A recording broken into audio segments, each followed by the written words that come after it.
Joseph Morangis. Je suis enseigné, mon pasteur, c'est le prophète Billy. Nous croyons que Jésus est fils de Dieu et Christ est Dieu. 1 Corinthiens chapitre 11, je lis à partir du verset 2. Je vous loue de ce que vous vous souvenez de moi à tous égards, et de ce que vous retenez mes instructions telles que je vous les ai données. Je veux cependant que vous sachiez que Christ est le chef de tout homme, que l'homme est le chef de la femme et que Dieu est le chef de Christ. Tout homme qui prie ou qui prophétise la tête couverte déshonore son chef. Toute femme, au contraire, qui prie ou qui prophétise la tête non voilée déshonore son chef, c'est comme si elle était rasée. Car si une femme n'est pas voilée, qu'elle se coupe aussi les cheveux. Or, s'il est honteux pour une femme d'avoir les cheveux coupés ou d'être rasée, qu'elle se voile. La première question que nous avons eue par rapport au mystère du voile, il faut que tu saches que quand nous avions pris la version Shoraki, quand on te dit que verset 15, mais que c'est une gloire pour la femme d'en porter parce que la chevelure lui a été donnée comme voile. Qu'il faut que tu saches que ici, Louis II a mal traduit. Comme voile là, c'est pas voile comme toi tu l'entends. Le voile ici, c'est comme parure. C'est pour ça que quand tu prends la bonne traduction qui est proche de la version grecque, tu vas voir qu'on parle de parure. Parce que tu verras que quand tu prends 1 Corinthiens chapitre 11, il te dit que toute femme, verset 5, au contraire qui prie ou qui prophétise la tête non voilée. Donc, qui prophétise la tête non voilée, déshonore son chef. Donc, ici, on te dit que la femme qui prie, mais qui n'a pas mis le voile, déshonore son chef. Maintenant, c'est comme si elle était rasée. Pourquoi déshonore ton chef? Et c'est ce que je t'avais expliqué. Pourquoi? Parce que par rapport au voile, l'apôtre Paul va dire que c'est une marque d'autorité. Et c'est pour cela qu'en réalité, je t'ai dit qu'il s'adressait à des Corinthes. Et par rapport à Aphrodite, la déesse, les prostituées sacrées, elles se rasaient la tête pour montrer qu'en réalité, qu'elles n'étaient pas soumises à Marie. Donc, quand tu reconnaissais une prostituée en Grèce par rapport aux prostituées sacrées, aux prostituées comme ça, tu les reconnaissais parce qu'elles se voilaient la tête. C'est pour ça que tu verras que même les Juifs aujourd'hui, tu verras qu'une Juive va, quand elle est mariée, elle va porter une perruque. Une Juive qui est pratiquante, elle ne peut jamais sortir comme ça, te montrer les cheveux. C'est pour ça que tu vois que les Juifs sont beaucoup dans des perruques. Donc c'est pour marquer l'autorité qu'elle a, l'autorité qu'a son mari sur elle. Mais nous sommes dans la révélation. C'est-à-dire que nous t'expliquons que, avec la bonne révélation, que nous t'expliquons ici que, il dit que, si tu pries la tête non voilée, tu déshonores ton chef. D'accord? En réalité, ici, c'est tout simplement en train de te dire que le chef ici, c'est l'homme, pas le mari. Il dit le chef est l'homme. Je veux d'abord que tu comprennes là. Pas en réalité le mari. Là, je te parle vraiment à l'évangile. On dit que c'est l'homme qui est le chef de la femme. Est-ce que tu comprends? Donc, c'est l'homme qui a autorité sur la femme. C'est pour ça que même 1 Timothée chapitre 2, versets 13 à 15, on dit que il ne faut pas que la femme use d'autorité sur l'homme. L'homme là, ce n'est pas seulement son mari, non. Quand on dit qu'elle doit avoir une marque d'autorité, ce n'est pas par rapport, l'homme là, c'est pas son mari, non. L'Écriture dit que l'homme est le chef de la femme. Donc, celui qui doit user d'autorité, c'est en vérité, celui qui doit user d'autorité, c'est l'homme. Mais l'homme ici, c'est pas son mari. Non, là, regardez. 1 Timothée chapitre 2. Regardez ce que dit l'Écriture. 1 Timothée chapitre 2. Non, là, je suis dans 2 Timothée. 1 Timothée chapitre 2. Regardez ce que dira l'Écriture. Voilà.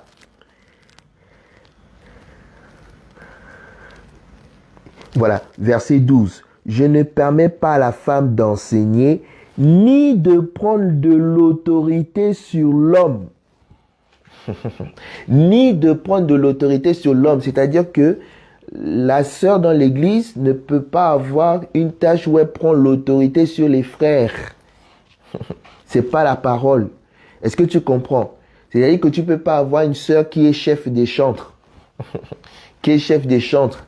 Donc, ça n'existe pas dans la parole de Dieu. Ici, je t'ai pris seulement l'autorité là. Ici, quand on te dit qu'elle doit porter le voile, c'est pour ça que je t'ai expliqué d'abord des choses simples. Mais t'explique que l'autorité là, c'est pas par rapport au mari physique. L'autorité, c'est par rapport à l'homme. Parce que tu verras que quand il parle d'autorité, de chefté, Paul ici parle Paul parle par rapport à l'ordre créationnel. Il dit que l'homme a été créé avant la femme. C'est pour ça que Dieu est chef sur nous, parce que Dieu a été créé avant nous. C'est pour ça qu'il est le chef de toutes choses. Parce qu'en réalité, avant que le diable puisse exister, avant que toute chose existe, il est le premier-né de la création. Et comme il est le premier, c'est pour ça qu'il est chef. C'est pour ça que tu verras qu'en Israël, on met un accent sur l'aîné. C'est pour ça que l'aîné est le chef de ses frères. L'aîné est le chef. L'aîné ici, c'est parce qu'il est arrivé en premier. Je veux d'abord que tu comprennes. Si l'aîné prend autorité sur ses autres frères, c'est parce qu'il est arrivé en premier. C'est pour cela que Paul te dit que, quand tu vas lire, parce que j'ai pas le temps, je cherche à respecter l'heure, tu verras que Paul te dit que parce que l'homme a été formé en premier et Ève ensuite, regardez, verset 8. En effet, l'homme n'a pas été tiré de la femme, mais la femme a été tirée de l'homme. Et l'homme n'a pas été créé à cause de la femme, mais la femme a été créée à cause de l'homme. C'est pourquoi la femme, à cause du sang, doit avoir sur la tête une marque de l'autorité dont elle dépend. Toutefois, donc tu vois ici, je suis en train de te montrer que c'est par rapport à l'ordre créationnel. C'est par rapport à cet ordre-là que l'homme est le chef sur la femme. Mais ce sont des choses spirituelles, n'est-ce pas? C'est pour ça que je t'expliquais que l'homme là, c'est pas son mari. Donc ici, là, je suis en train de t'expliquer que tout frère ou toute sœur, qu'elle soit mariée ou pas, quand on lève d'abord ces faux enseignements que non, ce sont les sœurs mariées qui doivent se voiler. Non. Parce que l'écrit 1 Timothée 2, on vient de lire, on te dit que je ne veux pas que la femme prenne l'autorité sur l'homme. Même 1 Corinthiens 11 te dit que non, qu'elle doit avoir la marque de l'autorité. L'autorité, là, c'est par rapport à l'ordre créationnel. L'homme est venu en premier. C'est pour ça que dans la famille, celui qui doit gérer entre les frères, c'est l'aîné. C'est parce que c'est lui qui est né en premier. C'est comme ça. C'est pour ça que Jésus, comme il est le premier-né de toute la création, c'est lui qui doit régner sur nous tous. Que Jésus-Christ puisse nous aider à te faire comprendre ces choses. Donc, je te disais que l'Écriture dit d'abord que l'Écriture t'enseigne que en vérité, la femme doit se voiler pour marquer l'autorité dont elle dépend. L'autorité là, c'est pas son mari. L'autorité, c'est par rapport à l'homme. L'homme qui est venu avant elle. Et l'homme est l'image de Dieu et la femme, elle est soumise à l'homme. Donc, soumise à l'homme, c'est-à-dire que c'est pas à elle de prendre autorité dans l'église, mais c'est à un frère de prendre autorité. Donc, l'homme ici, c'est l'image de Dieu. Donc, ici, je suis en train de te montrer que Paul te dit que si elle n'est pas voilée, c'est-à-dire que c'est comme si elle est rasée, c'est-à-dire que c'est comme si elle n'avait pas d'autorité sur elle. Donc, ici, maintenant, il dit, regardez, verset 6, 1 Corinthiens 11, verset 6. Car si une femme n'est pas voilée, qu'elle se coupe aussi les cheveux. Regardez, car si une femme n'est pas voilée, qu'elle se coupe aussi les cheveux. Donc, or, s'il est honteux pour une femme d'avoir des cheveux coupés, d'être rasée, qu'elle se voile. Donc, ce qui dérange, c'est les cheveux. Les cheveux naturels, c'est pas ça le voile. Les cheveux naturels, c'est une gloire que Dieu a donnée. Je voulais d'abord répondre à cette question-là, que Paul dit que si tu ne veux pas prier, la tête voilée, toi qui es la sœur, rase-toi les cheveux. Mais il te dit que, mais en vérité, donc il est en train de te faire réfléchir. Il te dit que, mais si tu te rases aussi, donc c'est par des réflexions aussi que les hommes de Dieu t'enseignent. Donc en réalité, il t'amène à la connaissance, parce que l'enseignement aussi c'est un pédagogue. Il te fait parvenir à la connaissance. Il commence à te dire que non, ma sœur, tu trouves pas que quand tu pries sans voiler, là, tu ne respectes pas la parole de Dieu. Parce que Dieu, en fait, il veut pas voir tes cheveux. Et en même temps, si Dieu ne veut pas voir tes cheveux, tu peux avoir l'idée de te raser les cheveux alors. Mais quand on réfléchit, si tu rases les cheveux, tu vois pas que ce n'est pas bien aussi parce qu'en réalité, Dieu t'a donné les cheveux pour te rendre belle. Dieu t'a donné les cheveux pour te donner ça comme parure. Donc, c'est une réflexion. En réalité, le conseil de Paul, c'est quoi? Le conseil de Paul, c'est que toi, la sœur, ne rase pas tes cheveux, mais voile-toi quand tu pries. Parce qu'en réalité, il est vrai que le problème de Dieu, c'est qu'il ne veut pas voir les cheveux de la sœur quand elle prie.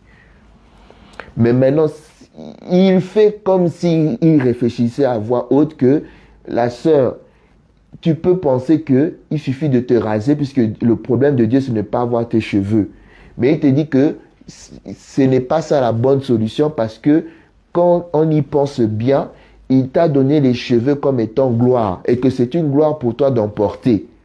Donc, comme c'est une gloire pour toi de porter ces cheveux-là, quand tu pries simplement, cache cette gloire. Donc, c'est déjà pour te répondre à ça. Et autre question, il me disait, quand on prend l'écriture que Christ est le chef de l'homme et l'homme est le chef et Dieu est le chef de Christ, c'est comme si on parlait de la Trinité. Comme si Christ et Dieu, c'est deux choses différentes. Il faut faire attention dans les choses de Dieu. Donc, nous répondons aux questions et en même temps, nous allons parler par rapport, si Dieu nous fait grâce, par rapport au verger. Nous avions promis de te parler de Adam comme étant roi, qui a été cultivateur. C'est fait par la grâce de Dieu. Nous t'avions promis de te parler de Noé comme étant roi qui s'est fait cultivateur. Ça, c'est fait. Et nous te parlons de Salomon dans Échésias chapitre 2 à partir du verset 5 qui était roi et qui s'est fait cultivateur. C'est ce que nous sommes en train de parler. Regardez Actes chapitre 2. Regardez ce que dira l'Écriture. Parce que la personne te dit il dit, si Dieu est le chef de Christ, c'est comme s'il y a une trinité. Il y a Dieu Christ et il y a l'Éternel. Non, bien aimé, c'est pas comme ça. C'est pas ça. Je vais t'expliquer ce qu'il faut comprendre ici. En vérité, c'est très simple. Regarde ce que dira l'Écriture en fait.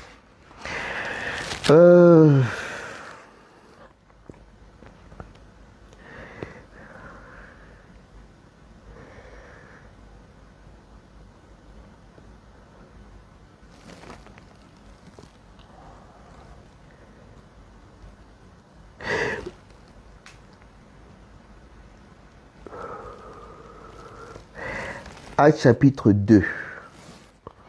Je suis dans Actes chapitre 2.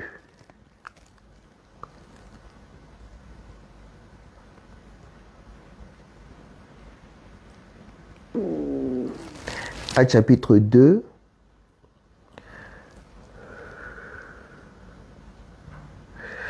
Voilà, j'y suis. Je prends deux écritures pour t'aider à comprendre. Verset 22. Homme israélite, écoutez ces paroles, Jésus de Nazareth.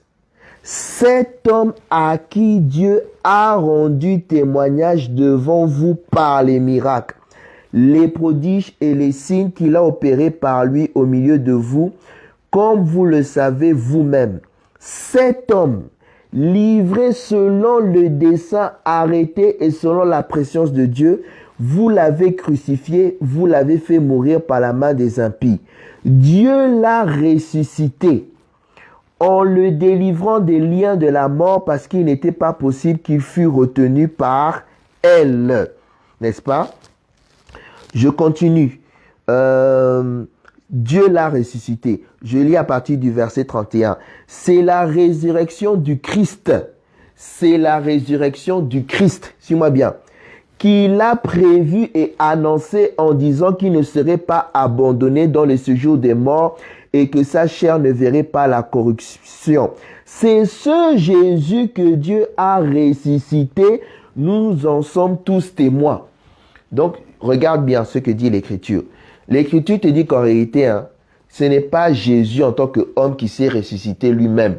L'Écriture te dit que c'est Dieu qui l'a ressuscité. Là, et puis l'Écriture dit que Christ, on l'a ressuscité. Christ ici, ce n'est pas l'Esprit. Parce que la parole de Dieu nous dit que le Christ, hein, il ne meurt jamais. Donc, le Christ là, regardez, je pense que c'est Jean chapitre 12. Il y a le Christ. Tu peux parler du Christ en tant qu'esprit et tu peux parler du Christ en tant que roi. Donc, celui qu'on a roi. Parce que Christ, en réalité, ça parle tout simplement de celui qu'on a roi. Je pense que Jean 12, verset... c'est Jean chapitre 12. J'en suis sûr que c'est Jean chapitre 12. Je vais te donner l'écriture où on te dit clairement que, n'est-ce pas, que le Christ ne meurt pas. Je vais te donner cette écriture-là. Suis-moi bien, c'est un temps d'enseignement. Et là, je vois qu'encore que le temps passe tellement vite. Le temps passe tellement vite que Jésus-Christ. Mais nous savons que nous n'avons pas commencé à l'heure. Jean 12, verset 34 pour gagner du temps. Jean 12, verset 34, j'ai trouvé. L'Écriture dit, la foule lui répondit, nous avons appris par la loi que le Christ demeure éternellement. Comment donc dis-tu qu'il faut que le Fils de l'homme soit élevé? Qui est ce Fils de l'homme? Christ ici, tu vois qu'ils savent que Christ, Moïse, la loi leur enseigne que Christ ne peut pas mourir. Or, qu'est-ce qui ne peut pas mourir? C'est l'esprit. Parce que quand on parle du Christ là, on parle de l'envoyé.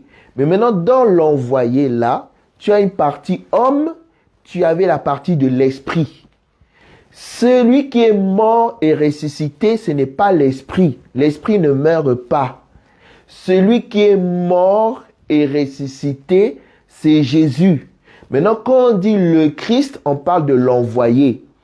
C'est pour ça qu'il faut faire attention. Ne vois pas à chaque fois qu'on voit Christ, qu'on te parle de l'Esprit de Dieu. Non. Comprends d'abord, Christ, ça veut dire celui qui a été roi. Donc, celui qui a été roi là, n'est-ce pas? Celui qu'on a roi, c'était un homme. C'est pour ça qu'on te dit que cet homme, Acte chapitre 2, on te dit cet homme que Dieu a ressuscité. Jésus ne s'est pas ressuscité lui-même. On dit cet homme. Je te parle de Jésus en tant qu'homme. Maintenant, qui était Dieu? Dieu, c'est l'esprit qui était en lui. Mais maintenant, quand on dit Christ est le chef de l'homme, c'est-à-dire que cet homme-là, n'est-ce pas, Dieu l'a souverainement élevé. C'est ça que dit même Philippiens. Parce qu'il s'est humilié, Dieu l'a souverainement élevé. C'est ça la réponse. C'est-à-dire que Jésus, là, cet homme qui a accepté de passer par la croix, c'est cet homme-là qui, à un moment, à la croix de Gethsémane, en réalité, c'est l'homme qui a eu de l'angoisse. Parce qu'à un moment, à la croix de Gethsémane, il va dire, Père, s'il est possible que tu éloignes cette coupe de moi. Là, en réalité, c'est Jésus qui prie. S'il est possible que tu éloignes cette coupe de moi. Or, non pas ma volonté, mais ta volonté. Donc, ici, ils sont en train de te montrer que c'est ce Jésus-là qui est mort, qui est ressuscité. Mais maintenant, ce Jésus-là qu'on a fait Dieu, c'est pour ça qu'on dit à Moïse, avant d'envoyer Moïse délivrer l'Égypte, on va dire, Moïse, je te fais Dieu. C'est-à-dire que toi qui es un vase, je décide d'habiter en toi. Je décide de te donner la pleine décision. C'est ça, en réalité, il a été souverainement élevé. Parce que c'est comme le tabernacle. Le tabernacle était poussière comme les hommes. Mais Dieu a souverainement élevé le tabernacle. Parce qu'en réalité, quand Dieu a construit le tabernacle, c'était en réalité, le but de Dieu, c'était pour demeurer dans le tabernacle. C'était pour y habiter dans ce tabernacle-là. Donc ici, c'est pour te montrer quoi? c'est quand on parle que Christ est le chef de l'homme, ce Christ-là, ici comprend c'est Jésus étant l'envoyé. Jésus est celui qu'on a aimé le plus. En réalité, cette élévation-là de Jésus, c'est parce que parmi tous les hommes, c'est Jésus qu'on a aimé le plus. C'est tout. C'est pour ça, l'élévation vient toujours, c'est pour ça que Joseph, il a été établi prince de ses frères, d'après Deutéronome. C'est Deutéronome chapitre 33. Pourquoi? Parce qu'en réalité, Genèse nous explique, c'est simplement parce que il était aimé plus que tous ses frères. Donc cet amour qu'il a reçu en plus, c'est ça en réalité qui fait qu'il soit au-dessus. Maintenant, suis-moi très bien. Quand on te dit que Dieu est au-dessus de lui, c'est ce que je t'appelle tout simplement l'Esprit de Dieu qui était en lui. Donc, c'est cette chose-là que je suis en train tout simplement de t'expliquer. Que Jésus, en tant qu'homme, celui qu'on a aimé, le fait qu'il a reçu l'amour, il faut savoir qu'il était aimé plus que tous ses collègues. Maintenant, il faut que tu saches que c'est lui qui est le chef de tous les hommes. Et maintenant, c'est lui qui est le chef de tous les hommes parce que si tu veux être sauvé, tu dois l'écouter lui. C'est tout. Tu dois l'écouter lui. Maintenant, lui en tant qu'envoyé, Dieu, comme il ne fait pas confiance en l'homme, en réalité, tu dois l'écouter lui. Pourquoi? Parce que Dieu s'est déversé, lui a donné l'entière connaissance, lui a tout donné, il ne lui manque rien. Et maintenant, c'est l'esprit qui est en lui là, c'est cet esprit qui était en lui quand il marchait là, qu'on appelle en réalité Dieu dans cette écriture. Le Christ, c'est celui qui est roi, n'est-ce pas? Et Dieu, c'est celui qui est esprit. C'est l'esprit qui était en lui. C'est pour ça, à la croix de Golgotha, comme l'esprit ne peut pas être maudit, il y a une séparation entre l'esprit et le corps. Donc, j'ai répondu à la question. J'étais en train de parler par rapport au verger et je vois que le temps va me manquer. J'y parlerai, mais je vais parler, mais je sais que j'ai pas fait mes 45 minutes. Je sais que je peux aller, j'ai commencé à parler à 21h10. Donc, j'ai encore, je parle par rapport à parler. Après, au montage, je veux couper. Mais regardez ça. Mais je vais faire 45 minutes. Toi, tu vas sentir comme si c'était toujours 45 minutes. Quand je prends cette écriture, Ecclésiaste chapitre 2. Là, nous sommes en train de te parler par rapport au verger du roi Salomon. Tu sais, ça c'est chose connue que celui qui a écrit Ecclésiaste, donc la tradition nous dit que c'est le roi Salomon, n'est-ce pas? C'est lui qui était, c'est forcément le roi Salomon, parce qu'en réalité, il dit lui-même qu'il était, il était celui-là qui était le plus sage. Parce que quand tu prends Ecclésiaste chapitre 1, donc je prends par rapport à la tradition comme ça, mais en réalité, par rapport à l'évangile, c'est facile de le démontrer. Quand tu prends Ecclésiaste chapitre 1, verset 15, « Ce qui est courbé ne peut se redresser, et ce qui manque ne peut être compté.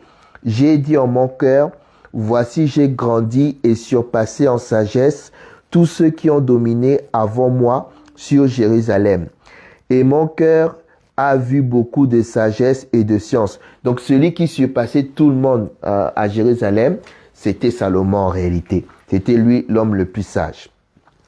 Ecclésiaste chapitre 2 verset 1. Nous sommes en train de te parler par la grâce de Dieu du verger, des vergers de Salomon.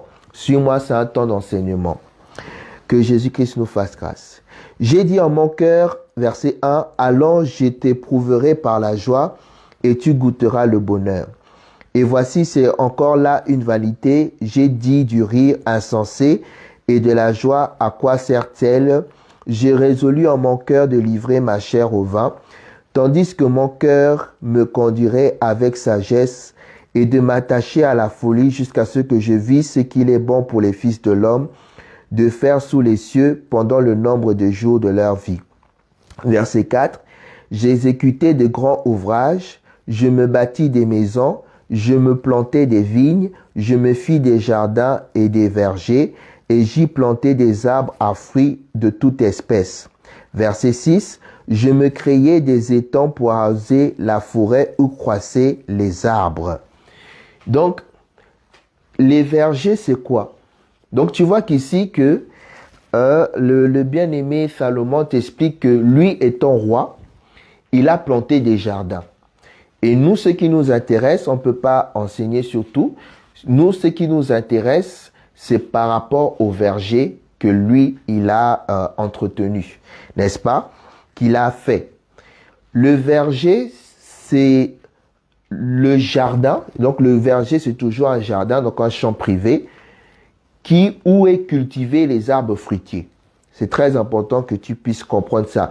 Les arbres qui portent du fruit. Le verger, ce sont les arbres, n'est-ce pas, non, le verger, c'est le terrain où on cultive, voilà, c'est le mot que je cherchais. Le verger, c'est le terrain, le champ privé, la propriété privée où on cultive, n'est-ce pas, des arbres fruitiers.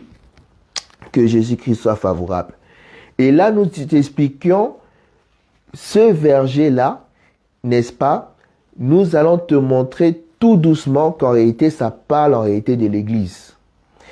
Ce verger parle de l'Église. Donc ici, regardez, il y a un mystère dans ce verger-là. Je prends plusieurs écritures.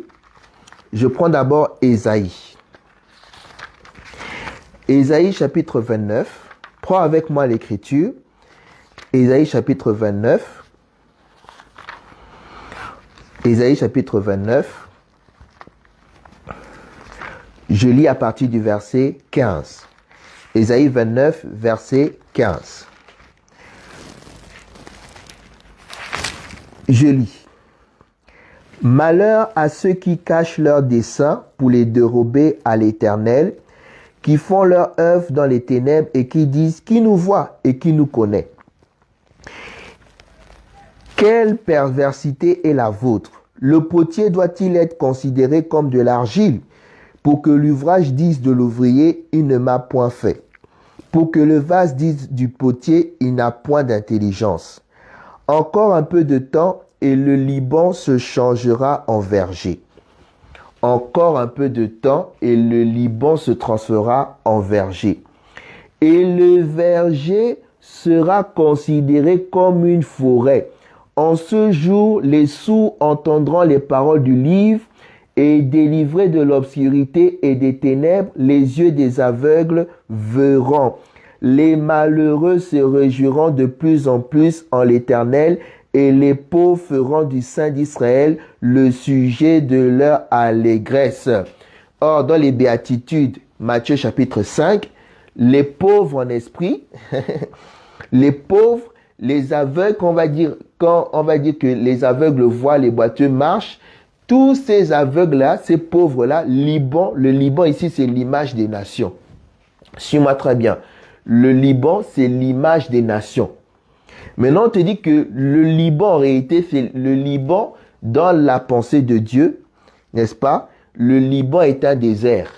C'est pour ça que tu verras que désert, c'est-à-dire là où il n'y a pas la présence de Dieu. C'est pour ça que tu verras que quand on a chassé, n'est-ce pas, les mauvais esprits, Jésus les a chassés dans les lieux arides. Or, les lieux arides, c'est ce qu'on appelle le désert. Sauf que ce n'est pas le désert de Sahara. Donc, je suis en train de te montrer que le Liban, là, je suis en train de te parler d'un mystère qui est dans le berger. Parce que le mystère qui est dans le berger, le thème de cet enseignement, en réalité, c'est il faut que le désert devienne verger et que le verger devienne une forêt. C'est beau l'évangile. Il faut que le verger, donc il faut que le Liban, ce qui est désert, parce que je te dis que le désert, c'est l'image des lieux arides. Je te prends cette écriture pour que tu comprennes ça. Ésaïe chapitre 32, verset 15. jusqu'à ce que l'Esprit soit répandu, Ésaïe chapitre 32, verset 15. Jusqu'à ce que l'Esprit soit répandu d'en haut sur nous et que le désert se change en verger et que le verger soit considéré comme une forêt.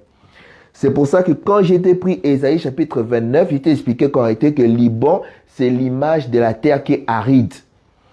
Or, ici, le Liban, c'est simplement ceux qui ne produisaient pas les œuvres dignes de la justice. Parce que Jean-Baptiste va dire, produisez donc les œuvres dignes de la justice. Je te demande de revoir la vidéo précédente pour que tu comprennes ces choses-là. Donc, les fruits ici, donc le verger, c'est là où on plante les arbres fruitiers. Mais suis-moi très bien. Le verger, c'est là où on plante les arbres fruitiers. Mais suis-moi très bien. Ici, on te dit que le Liban doit devenir un verger. Maintenant, le verger doit devenir une forêt. Ah. Maintenant, ici, on te dit que le désert doit devenir verger. Maintenant, ce verger-là doit être considéré comme une forêt. Mais c'est un verger qui doit maintenant être considéré comme une forêt. Or, dans la parole de Dieu, suis-moi très bien. Dans la parole de Dieu, quand tu prends Ecclésiaste chapitre 2, il faut que tu saches que je suis en train de t'expliquer ceci. Regarde le mystère qu'il y a là-dedans. Que Jésus-Christ me fasse grâce. Pour planter le verger, pour planter ces arbres-là, en réalité, les serviteurs de Salomon, ils doivent aller chercher, n'est-ce pas? Parce qu'en réalité, Salomon ne se déplace pas, mais c'est pas grave. Ils doivent aller chercher les arbres fruitiers dans la forêt. Donc, ils prennent les arbres, parce qu'en réalité, dans la parole de Dieu, tous les arbres poussent dans la forêt. C'est comme ça que Dieu... Les arbres ici, c'est l'image du monde. Ecclésiaste chapitre 2. Il faut savoir que la définition de l'arbre, pour que tu comprennes, c'est là où croissent les forêts. Là où croissent plutôt les arbres. Or, quand Dieu a guéri un aveugle, il a eu à appliquer d'abord une première guérison. Il va dire que non, je vois les hommes comme des arbres.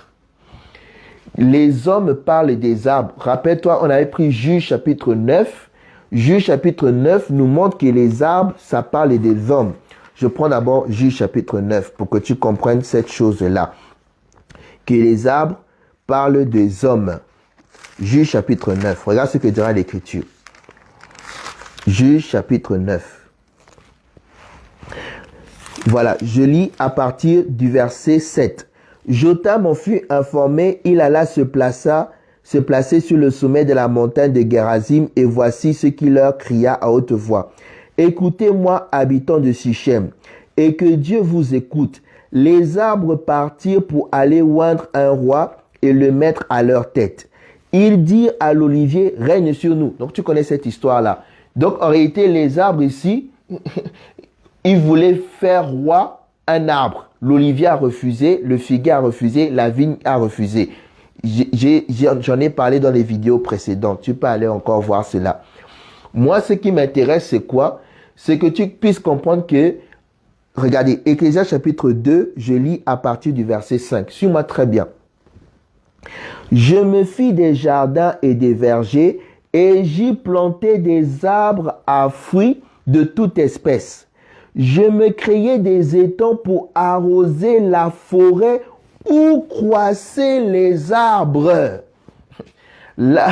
Donc, dans la forêt, croissent les arbres. Donc, la forêt, en réalité, c'est l'image, en réalité, de toute la création. Donc, l'image où tous les hommes sont. Donc, la forêt, c'est l'image, n'est-ce pas? La forêt, c'est l'image où les arbres sont, où tu peux trouver tous les arbres et tous les arbres y croissent. La forêt, c'est le lieu où il y a tous les arbres. La forêt, c'est le lieu où les arbres croissent, d'après Ecclésiaste chapitre 2, versets 5 à 6. Suis-moi très bien. Mais maintenant, quand toi tu prends l'écriture, c'est pour ça que je te dis que pour que Salomon puisse planter des arbres fruitiers dans son verger, il devait aller chercher les arbres fruitiers dans la forêt. Donc ici, ça te parle de quoi? Ça te parle en réalité du Saint-Esprit, donc de la parole qui est venue nous chercher alors que nous étions dans le monde pour nous amener dans l'église. Parce que il dit ceci que dans le désert là, il va répandre son esprit. Il est doux pour que les frères et sœurs se rassemblent. Donc ici, là où Dieu a déversé son esprit, là où Dieu répand son esprit, le bien-aimé David explique en réalité que Dieu déverse la bénédiction, que Dieu déverse la vie, où ça? Dans son église. L'église ici, l'image de la femme de Dieu, l'église ici, l'image des enfants de Dieu. Tu comprends? Donc ici, ça parle de le truc, la montagne de l'Hermon, qui tombe sur la tête. En réalité, Abraham c'était un idolâtre. Bon, ici, je suis en train de te montrer que c'est dans le désert que Dieu doit répandre son esprit. Regardez, c'est pas moi qui le dis. Reprenons Ésaïe.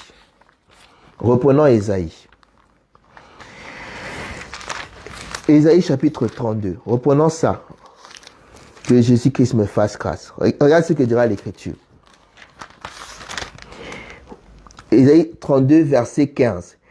Jusqu'à ce que l'Esprit soit répandu d'en haut sur nous et que le désert se change en verger et que le verger soit considéré comme une forêt. Verset 16. Alors la droiture habitera dans le désert et la justice aura sa demeure dans le verger. C'est nous qui étions un lieu aride.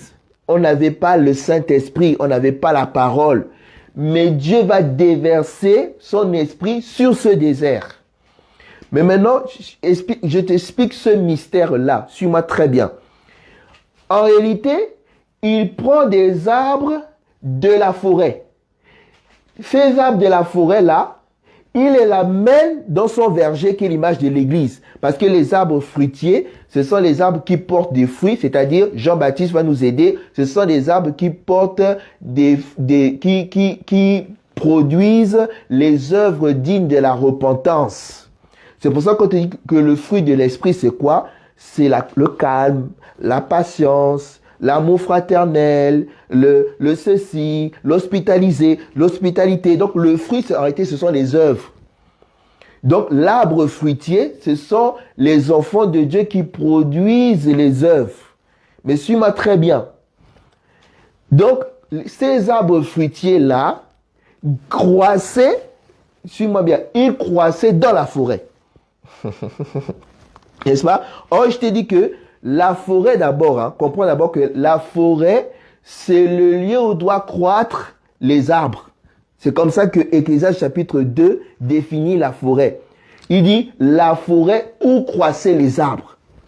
Je reprends l'écriture. C'est pas grave si ça me fait perdre un peu de temps. C'est pas grave. Si j'ai pas assez de temps, j'ai pas assez de temps. Verset 5.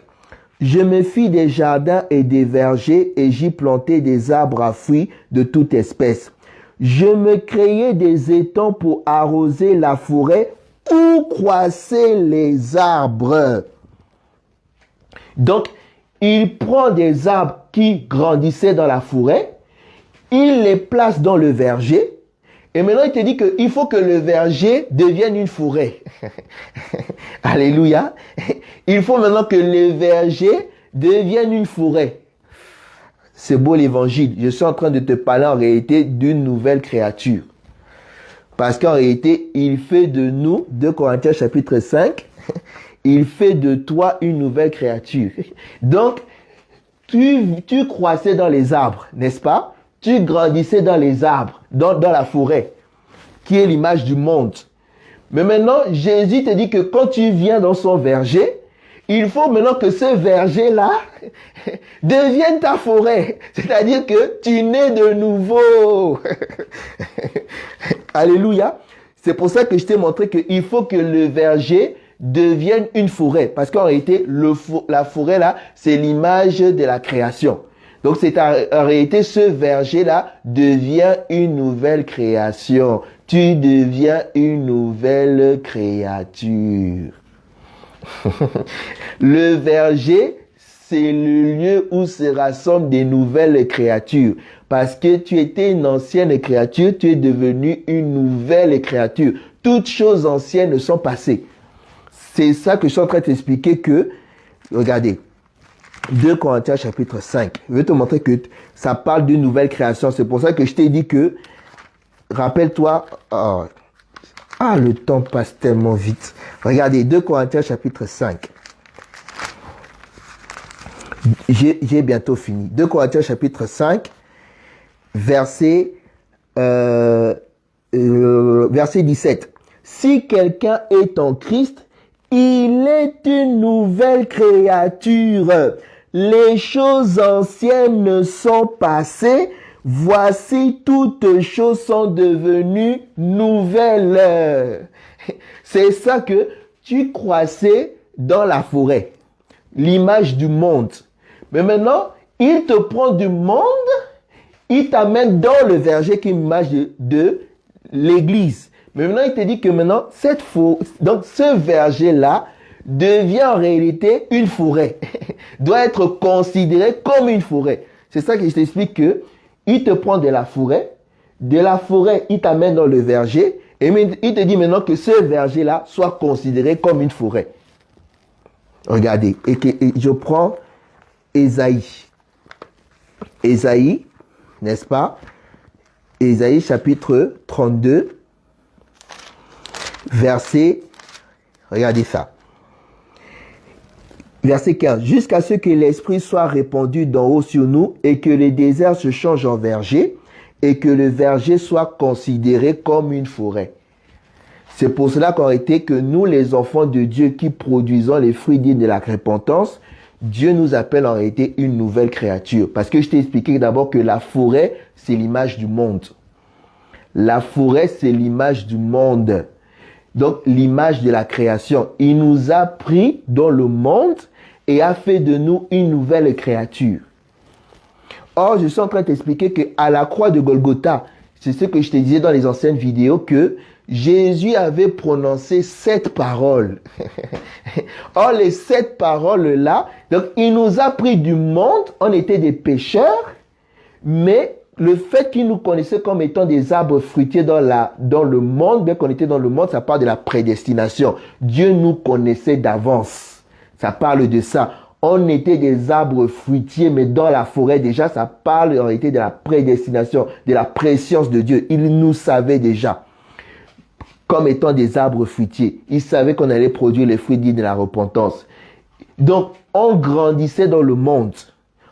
On était des gens du monde. Quand il nous prend, il nous amène dans le verger pour qu'on puisse produire les fruits dignes de la repentance. C'est ça, le verger. Mais maintenant, il te dit que ce verger-là doit devenir pour toi une forêt. Doit devenir pour toi une forêt. Et c'est pour ça que je t'explique que, en réalité, la forêt qui est l'image de l'ancien monde, de l'ancienne création, donc en réalité, ça parle du vieil homme. Maintenant, toi, quand tu viens, c'est là maintenant où tu dois croître. C'est là maintenant que tu dois grandir. Ça parle que ce verger-là parle en réalité que, c'est pour ça que Jésus dit que il faut que tu naisses de nouveau. Ça ne peut jamais changer. Il faut que tu naisses de nouveau. C'est pour ça qu'il dit qu'il faut maintenant que ce verger-là, que tu le considères comme étant une forêt. C'est-à-dire que tu le considères comme étant une création. C'est ce que je t'appelle la nouvelle création. Nous sommes 2 Corinthiens chapitre 5, verset 17. Nous sommes une nouvelle création. Nous sommes une nouvelle créature. Là, je suis dans la prophétie. Donc, c'est-à-dire qu'en réalité, il nous faut encore revêtir le corps incorruptible. Mais c'est là où je t'explique que Jésus nous a pris de la forêt qui est le monde. Il nous amène dans le verger qui est l'image de l'église où on doit produire les fruits dignes de la repentance.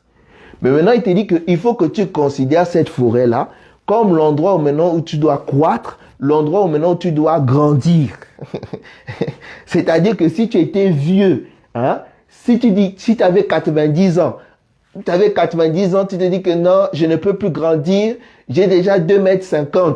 Dieu te dit que le verger là, tu dois continuer à grandir. Donc, si toi, tu avais pensé que tu as fini l'adolescence, tu as fini ta croissance, c'est bon, tu n'es plus à l'âge de grandir comme les adolescents, Dieu te dit que dans ce verger-là, considère que tu es un adolescent, considère que tu es un bébé, considère que tu dois apprendre à marcher à 4 pattes, ensuite commencer à faire tes premiers pas, ensuite commencer à porter les couches culottes. Donc, tout cela en réalité, ça parle en réalité qu'il fait de toi une nouvelle créature. Que Jésus-Christ soit béni. Nous t'avions parlé, là nous sommes en train d'introduire simplement que le verger, ça parle de l'Église. Dans l'Église, nous avons les nés de nouveau. Dans l'Église, nous avons ceux qui produisent les fruits dignes de la repentance. Et comme je t'ai dit, je vais prier pour toi qui n'as pas d'Église, ou toi qui doutes, qui cherche où prier, que je vais prier pour toi parce que nous croyons que la parole de Dieu est accompagnée de puissance. Nous croyons que Dieu est capable, là où tu es, de te révéler que là où moi je prie, il y a véritablement la parole.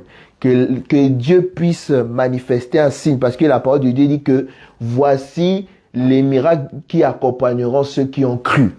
Donc, Dieu peut permettre que par sa grâce, que soit manifesté des signes dans ta vie pour que tu puisses dire que, là où prie ce frère-là, il y a vraiment la parole.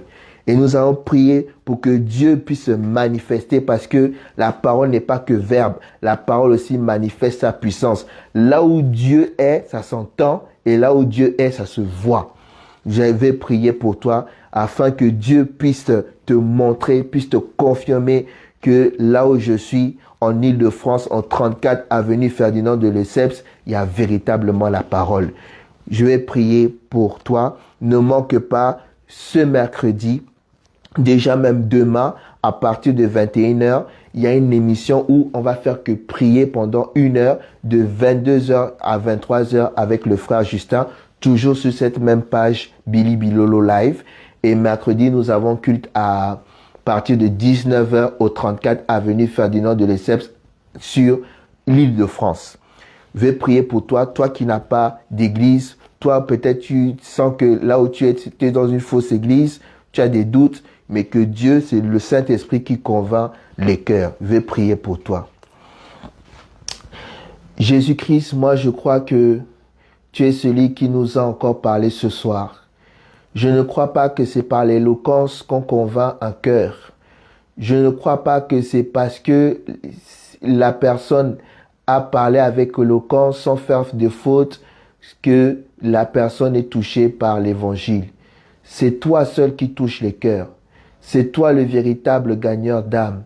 C'est toi qui convainc. Tu as donné des signes à Gédéon qui était dans le doute. Tu as donné des signes à Moïse qui était dans le doute. Je sais qu'au Jésus-Christ, que tu es celui-là qui donne des signes à tes enfants, que tu es celui-là qui permet à ce que tes enfants puissent écouter l'émission Prière Intense, écouter les cultes même en direct via le streaming, écouter même cette émission-là. Moi, je prie que ceux qui, par ce canal-là, par cette émission-là, tous ceux qui sont là, qui sont tes enfants, tous ceux-là qui peuvent se demander, est-ce que là, c'est véritablement une église? Moi, j'élève la voix vers toi. Parce que tu as dit qu'il fallait tout te demander. Tu n'es pas un homme pour mentir. Toi, tu dis toujours la vérité. Tu ne mens jamais. Tu es un Dieu fidèle. Et je crois que tu n'es pas seulement celui qui parle, mais tu es celui qui agit. Tu te mets derrière la parole, ce que tu as prononcé afin d'agir.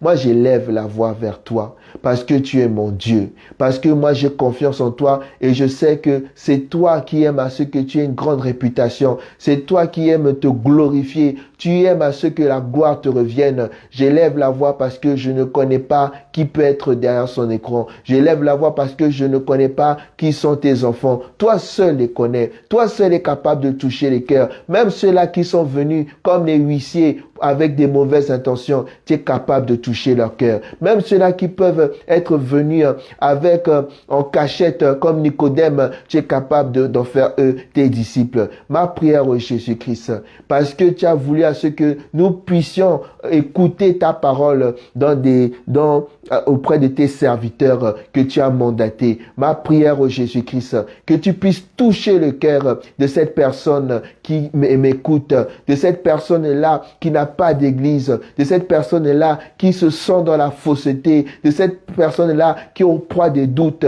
que tu puisses manifester par des signes, que tu puisses manifester par des prodiges, que là où moi je prie par ta grâce qui est à la parole, que tu puisses toucher le cœur de cette personne afin qu'elle puisse venir écouter là où il y a un de tes serviteurs, car je sais qu'il y a des serviteurs que moi je ne connais pas, il y a d'autres vrais serviteurs, mais tu as voulu à ce que chacun puisse travailler pour sa tribu.